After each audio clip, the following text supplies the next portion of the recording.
A tragic night, sadly to report, in Cypress, leaving a 17-year-old Langham Creek High School student dead after a stabbing at a house party. No arrests have been made, and neighbors and families in Bridgeland remain on edge. Trayson Bragg has been gathering details all day. He is live outside the Harris County Sheriff's Office. With what we know so far, Trayson, this is such a tragic situation.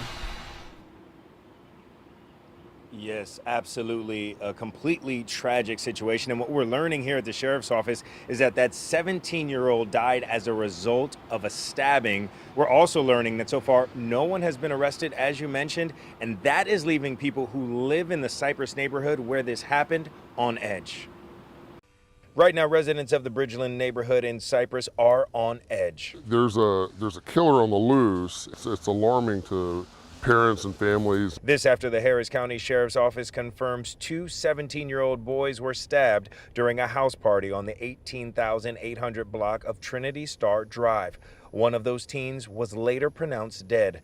The teen's family is identifying him as Braylon Ezell. And when you hear of a 17-year-old senior being stabbed to death, it raises a concern. This Bridgeland resident asked us to hide his identity and distort his voice to protect his privacy. He tells us he and his son witnessed the moments following the deadly incident. He looked up and he saw a bunch of high school kids dressed in white running off.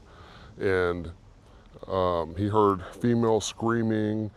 And he woke me up and he said, "I think it sounds like somebody's murdered over there because these girls are just screaming crazy." He tells me his family knew Braylon well. When I heard somebody was stabbed, in my mind I said, "Golly, I hope it's not him," because like I said, he was a good kid. The Sheriff's Office tells me they continue to interview witnesses to learn exactly what took place. They haven't told us a motive, but this father says his children tell him there's video of the deadly incident making the rounds amongst students. From the information that I was told about the video, it's clear as day who's doing what to who. We want to have that video in the hands of detectives. He says he and his family will do all they can to assist investigators. We're not going to stop until there's justice.